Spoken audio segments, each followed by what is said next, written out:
Hey everyone, welcome back to our channel. Today, I'm super excited to share with you a step-by-step guide on how to prepare an adobo. So, grab your favorite drink and get ready to dive in. Step 1. Choose your adobo. First, you need to decide which adobo you want to make.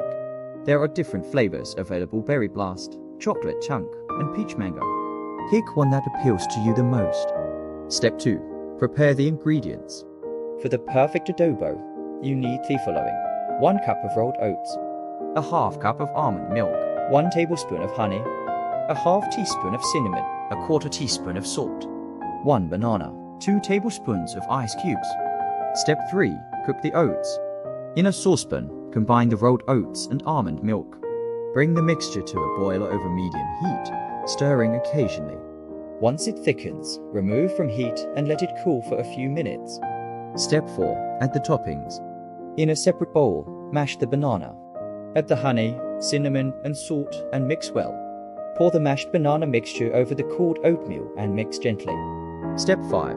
Freeze the adobo. Place the adobo bowl in the freezer for at least 2 hours, or until the mixture is completely frozen. Step 6. Enjoy your adobo. Once the adobo is frozen, it's time to enjoy it. Scoop it up with a spoon and let the delicious banana and oatmeal goodness melt in your mouth. That's it. You've just created your very own adobo. Whether you're enjoying it for breakfast, a snack, or dessert, this easy-to-make recipe is perfect for everyone. Don't forget to like, comment, and subscribe for more fun recipes. Happy blending! Write a script on how to prepare adobo.